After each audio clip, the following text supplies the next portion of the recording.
Ushuru mpya wa Donald Trump kwa taifa lake la Marekani unamaanisha nini kwa nchi zinazoendelea, hususan Tanzania na mataifa mengine ya Afrika Mashariki na Afrika kwa ujumla? Mimi nadhani hajagusa sana mataifa ya Afrika Mashariki, isipokuwa imani yangu ni kwamba amegusa dunia nzima. Hajagusa tu mataifa ya Mashariki ya Kati ama Afrika Mashariki, amegusa dunia nzima. Na mataifa ambayo yameathiriwa kwa asilimia kubwa ni mataifa wahisani, mataifa wapinzani, kwa maana kwamba nazungumzia Umoja wa Ulaya, nazungumzia upande pia wa China, nazungumzia upande wa Mexico, nazungumzia upande wa Canada. Lakini kwa upande wa Afrika Mashariki tumeguswa kwa asilimia chache mno. Lakini vyovyote vile takapokuwa, ifahamike ya kwamba utawala ambao umeingia madarakani wa Donald Trump umekuja kwa staili ya kipekee sana, kiasi kwamba watu wengi hawakutegemea. Lengo la Trump ni kwamba nasema lengo la Marekani kwa asilimia kubwa anavyodai yeye, amesema kwamba Marekani imekuwa ikichezewa kwa kipindi kirefu. Marekani imekuwa ikipoteza pesa nyingi kwa kipindi kirefu. Kwa ni wakati sasa wa mataifa yote dunia nzima ambao wanafanya kazi na Marekani waweze kulipia ushuru ama kulipa kodi kwa bidhaa mbalimbali ambazo zinaingia nchini Marekani. Lengo kubwa ni kwamba anasema Marekani imefika hatua kwamba inatakiwa iheshimike, inatakiwa ipate faida kwa biashara yote ile ambayo inaendelea huku duniani. Lakini cha ajabu ni kwamba siku ya jana ndio tumeona sasa Donald Trump mwenyewe ametangaza kwamba sio tu kwa China, sio tu kwa Korea Kaskazini ama kwa Umoja wa Ulaya, ni kwa dunia nzima. Lengo kubwa la Trump ni kwamba anataka wawekezaji wote wa Marekani ambao wamekimbia Marekani. Maana ipo siri nyuma ya hayo. Siri kubwa ni kwamba kipindi cha utawala wa Barack Obama, kipindi cha utawala wa Joseph Biden, au kuanzia mwaka 2000 mpaka kinapozungumza, ni kwamba kwa asilimia kubwa wafanyabiashara wengi sana nchini Marekani wamekimbia. Wamekimbilia wengine Ulaya, wamekimbilia wengine India, wamekimbilia wengine China, wamekimbilia wengine Canada. Na lengo la Trump ni kwamba anataka wafanyabiashara wote ambao wametoka Marekani waweze kurudi kufungua viwanda, kufanya biashara ndani ya Marekani na sio nje ya Marekani, ili ajira ziwe ndani ya Marekani, mapato ndani ya Marekani, na wanufaika wakubwa wawe wa Marekani wenyewe. Ndio maana amekuja na mpango kabambe ya kwamba watu wote walipe ushuru ama walipe kodi, na zimeongezeka kwa asilimia kubwa. Kwa mfano China ni mpaka 35%, Umoja wa Ulaya 20%, mataifa ya Amerika Kusini 25%, isipokuwa mataifa mengine mengi ya Afrika wao ni kwa asilimia chache sana. Lakini pia kwa sababu sisi hapa, ndugu yangu Deriki, kwa sisi wa Afrika tunazalisha nini? Kwa mfano sisi wa Afrika hakuna tunachozalisha, hakuna tunachopeleka nchini Marekani. Kwa hiyo hapa hatuwezi kuathirika kwa asilimia kubwa, isipokuwa wanaoathirika ni wale ambao wanafanya biashara moja kwa moja na Marekani. Sisi tuathirika chochote kile. Na pia ifahamike tu kwamba kwa asilimia kubwa ndani ya Marekani, asilimia 80 ya bidhaa ndogo ndogo zinatoka China, asilimia 80. Kwa lengo kubwa pia ni kumdhibiti Mchina, ikiwa na mataifa mengine duniani kote. Na pia vile ni kuandaa mazingira.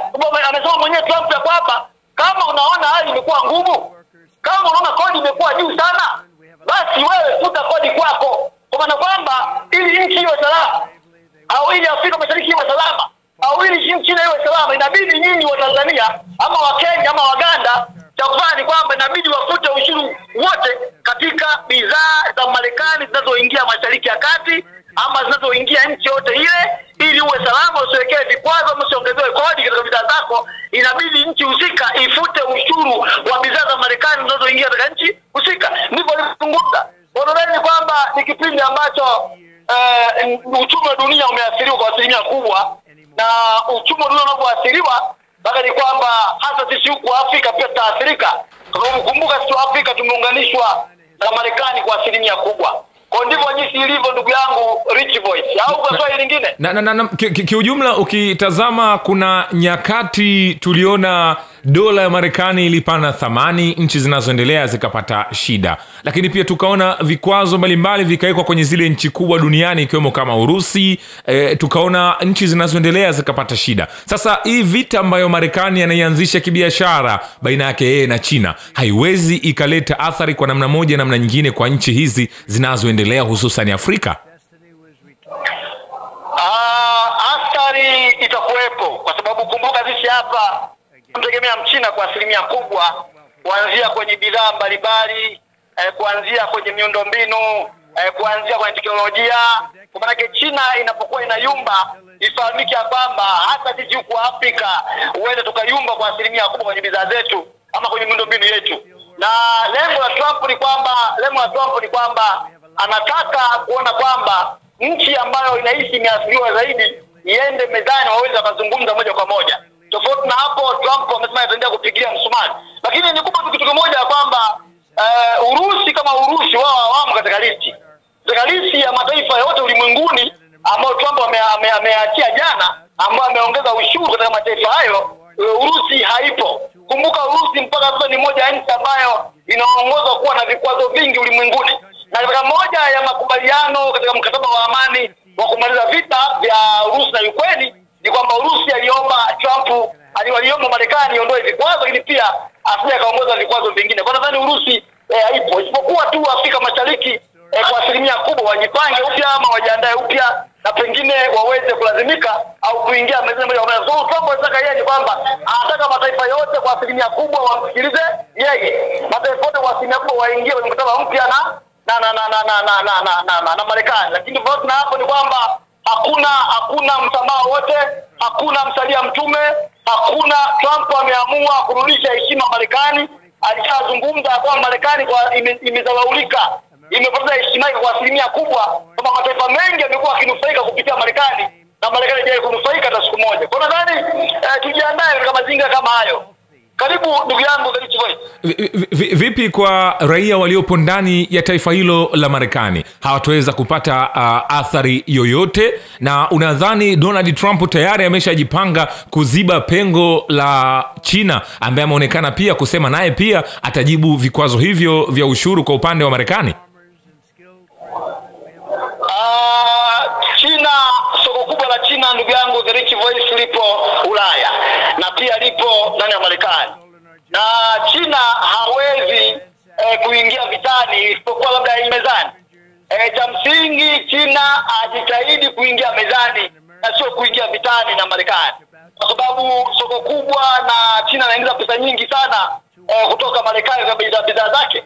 Na The Rich Voice fahamu pia kwamba kama nilivyozungumza mwanzo kwamba 80% ya bidhaa nyingi nchini Marekani zinatoka China. Na China ameteka soko la dunia kwa 65%. Na ndani ya China wako wafanyabiashara wa Marekani karibia 50,000 wako China. Kwa lengo kubwa la Marekani kuongeza ushuru anataka wafanyabiashara wa Marekani wako China warudi kuwa nchini Marekani. Lakini ukija kuangalia katika hali ya kawaida ni kwamba wa asilimia kubwa hata wao pia hali sasa hivi ni mbaya. Maisha yamekuwa magumu. China na yenyewe pia ilishaweka vikwazo vingi sana wiki iliyopita. Ni vita vya kiuchumi ambavyo kwa vyote vile kati ya China na Marekani lazima waingie mezani. Wasipoingia mezani, tegemea uchumi wa dunia na soko la hisa duniani kote kuyumba kwa asilimia kubwa. Na soko la hisa linapoyumba, tegemea mpaka Afrika Mashariki itabidi maisha yatakuwa magumu kuliko kawaida. Kwa hiyo ni vita ambavyo kiuchumi ambavyo Marekani ameamua kupigana na mataifa. Na kumbuka pia vile mataifa yote ambayo yamekuwa na utawala ambao unaeleweki na soko la kidemokrasia ndio wamewekewa ushuru mkubwa zaidi. Yaani kwamba hivi huu ushuru walikuwa wanaangalia nchi na nchi nyingine, nchi moja na nchi nyingine kulingana na uhusiano uliopo na Marekani yenyewe. Labda tutizame kauli ya rais wa Marekani Donald Trump ya kuifanya Amerika kuwa na nguvu tena, to make America great again. Unadhani inaweza ikafaulu kwa hii hatua aliyoanza? Itafaulu kwa sababu uongozi uliopita ulikuwa umeweka nguvu kubwa sana katika mambo mengine. Na ndio maana Trump amekuwa akimlaumu sana Joseph Biden, amekuwa akimlaumu sana Barack Obama kwamba wamekuwa ni watu ambao wameharibu uchumi wa Marekani. Na pia vile hata matajiri Hata matajiri wengi walianza kukimbia Marekani, kukimbilia China, kukimbilia India. Nazungumzia matajiri wa Marekani wengi sana baada ya kuona sera za Marekani za Joseph Biden hazieleweki, sera za Obama zilikuwa hazieleweki. Mabilionea wengi sana waliamua kuwekeza nje ya Marekani, kitu ambacho Marekani ikawa imepoteza pesa nyingi sana, kwa sababu mabilionea wengi walikimbilia China, India na Asia kwa asilimia kubwa. Kwa nadhani kwa kipindi hicho watu ambao wamekuja kwa muda huu ambao tupo utaathirika, uchumi utayumba, itakuwa ngumu, ila baada ya mwaka mmoja kupita nadhani uchumi ndio utapanda kwa asilimia kubwa sana. Kwa hiyo maana ni kwamba sera za Trump za kumfanya Marekani kwa taifa kubwa lenye nguvu tena ni watafanikiwa, lakini anafanikiwa kwa kutumia nguvu kubwa sana. Anafanikiwa kwa kutumia nguvu ambayo pengine hakupaswa kuitumia. Kwa hiyo ni kwamba naamini kwamba baada ya sera hizi kuweza kukamilika mwaka kupita huu, basi huenda nadhani Marekani ikarudi katika ubora wake na heshima iliyokuwa imepotea kurudi kama ilivyokuwa miaka ya nyuma. Lakini ifahamike kwamba maumivu lazima tutaumia, lazima uchumi pia baadhi ya maeneo utayumba, lazima pia uchumi mashariki ya kati ndio hivyo itakuwa tofauti, lakini ni mpango ambao Trump amekuja nao sio kwa ajili ya Afrika, sio kwa ajili ya India au China, ni kwa ajili ya Marekani wenyewe, akiamini kwamba Marekani imekuwa ikichezewa kwa kipindi kirefu. Sasa ni muda wa Marekani kurudi katika uhalisia wake kama ambavyo Trump amekuwa akizungumza. Labda pia utusaidie kitu kimoja hapa ili kwa wadau mbalimbali wanaotufuatilia waweze kuelewa. Kwa nchi za Afrika ambazo zimeonekana sana wao hawawezi wakafanya jambo mpaka wapate miongozo kwenye mataifa haya makubwa au mataifa yaliyoendelea, hususan moja mataifa yaliyopo kwenye ule ukanda wa G7 na mengine pia hata yaliyopo kwenye ukanda wa G20, yanajifunza nini katika hichi ambacho Marekani amekifanya? Msingi ni uzalendo tu wa mataifa yao, kwa sababu mataifa mengi ya Afrika uzalendo hakuna, na ndio maana tunamuhusudu sana na tunamkubali sana Ibrahim Traore kwa kile ambacho anakifanya na taifa lake. Lengo kubwa pia la Trump anataka mataifa yachangamke, mataifa viongozi wajitambue. Isipokuwa Afrika tumeendekeza vitu vya kijinga, siasa chafu, mambo ya rushwa, uongozi usiokuwa na mipaka, tumeendekeza ukabila, ukanda. Tumeacha kuwekeza kwenye teknolojia, tumeacha kuwekeza kwenye kilimo, tumeacha kuwekeza kwenye viwanda, tumeacha kuwekeza na mambo muhimu. Bali ni kwamba sasa tujifunze kwamba lazima mataifa yetu yape kipaumbele zaidi kuliko kuvipa kipaumbele vitu ambavyo vimekuwa havina maana. Na vile vile lazima tuende na kasi ya dunia inayotaka, na pia vile vile tusiweke nguvu kubwa kwenye mambo yasiyokuwa na maana, tujikite kwenye mambo yenye msingi, mambo ambayo yatakuwa na manufaa makubwa kwa watu wake wa Afrika wote. Nadhani pia vile vile tujifunze pia kuwa na demokrasia ambayo imenyoka, demokrasia ambayo ni safi, kwa sababu demokrasia siasa sio vita. Isipokuwa mataifa mengi, viongozi wengi wa Afrika siasa wamegeuza kuwa ni vita, na hiyo ndio changamoto kubwa sana. Kwa hiyo ndugu yangu the Rich Boys, kwa mchanganuo huo, lakini pia vile vile tujifunze kuandaa viongozi ambao wanaeleweka, sio patika pangua. Huu ni uongozi na gani? Tufunze kuandaa viongozi mapema ambao wanaweza kuja kulisaidia taifa ama kusaidia bara la Afrika, kama sasa hivi tunavyojifunza na kufurahia uwepo wa Ibrahim Traore kutoka Burkina Faso. Kwa mantiki hiyo, kumtaja Ibrahim Traore tukileta kauli ya Make Africa Great Again, anaweza kawa moja ya watu wanaochagiza. Ndio lengo kubwa ambalo walikuwa nalo kina Thomas Noel Sankara, ndio lengo kubwa walikuwa nalo na Osaje Kwame Nkrumah kutoka Ghana, ndio lengo kubwa ambalo walikuwa nalo wakina Muammar Gaddafi na David Dacko, ndio lengo kubwa ambalo pia walikuwa nayo mawazo kama hayo miaka ya nyuma wakina Julius Kambarage Nyerere. Lakini sasa hivi ni mtu mmoja tu ambaye anasimama. Sasa hivi hatuwezi kumeki Afrika vita gani, kwa sababu Afrika wamejaa viongozi ambao ni mawakala na sio viongozi halisi. Tulikuwa na viongozi halisi kama kina Ibrahim Traore, Afrika ingekuwa mbali, kwa sababu Afrika haihitaji mzungu, Afrika haihitaji Ulaya, Afrika haihitaji Marekani. Isipokuwa Marekani ndio wanahitaji Afrika, isipokuwa Ulaya wanahitaji Afrika na China wanahitaji Afrika. Lakini wa Afrika tukiamua ni miaka 10 tu.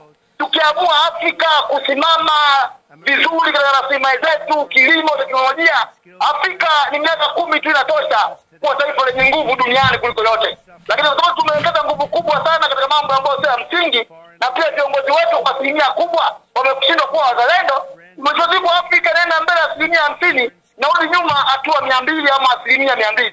Kwa hiyo ndugu yangu ni kwamba inawezekana. Kama Trump kaweza, kama Traore kaweza, kama kina nani Gaddafi aliweza, kama China ameweza, sisi ni nani tusiweze? Ni mambo ni swala kuamua tu ndugu yangu, The Rich Voice.